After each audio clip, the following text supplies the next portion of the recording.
जी, भगवतानंद अनुभूति, लीला में प्रवेश अनुभूति, समाधि की अनुभूति, ब्रह्मानंद की अनुभूति क्या है और इसे क्या शब्दों में? यह अलग अलग मार्गों से है। आप जो उच्चारण किए, अष्टांग योग से समाधि का अनुभव होता है और वेदांत से आत्मस्वरूप ब्रह्मबोध अनुभव होता है और श्री कृष्ण चरणानुरागियों के संग से, शरणागति से वैष्णवजनों को भगवान की लीला रस का रसास्वादन होता है, भगवान की नित्य लीला में प्रवेश होता है। ये आपने अलग अलग अष्टांग योग और सांख्य योग और भक्ति योग, ये तीनों के अलग अलग परिणामों को आपने वर्णन किया।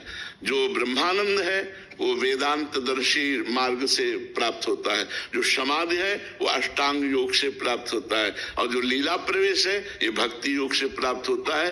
जो भक्ति योग के सिद्ध महापुरुष है उनके जब हम चरणों की दास्ता स्वीकार करते हैं और वो अपने हृदय का मार्ग देते हैं, तब हम श्री कृष्ण लीला आसक्त चित्त होकर के स्थूल शरीर, सूक्ष्म शरीर, कारण शरीर, तीनों शरीरों के राग का त्याग करके भाव देह से लीला में प्रवेश पाते हैं। इन देहों से नहीं, वो देह सच्चिदानंदमयी होती, चिदानंदमयी देह होती है जो गुरु प्रसाद से, जैसे गोपी भाव या सखा भाव या सहचरी भाव, तो जो गोपी है या जो सहचरी है, जो भगवान का सखा है, वो चिदानंद स्वरूप होकर श्री कृष्ण से मिलता है, न कि इन पार्थिव शरीरों से। पंचभूतों की सामर्थ्य नहीं कि श्री कृष्ण का आलिंगन कर ले।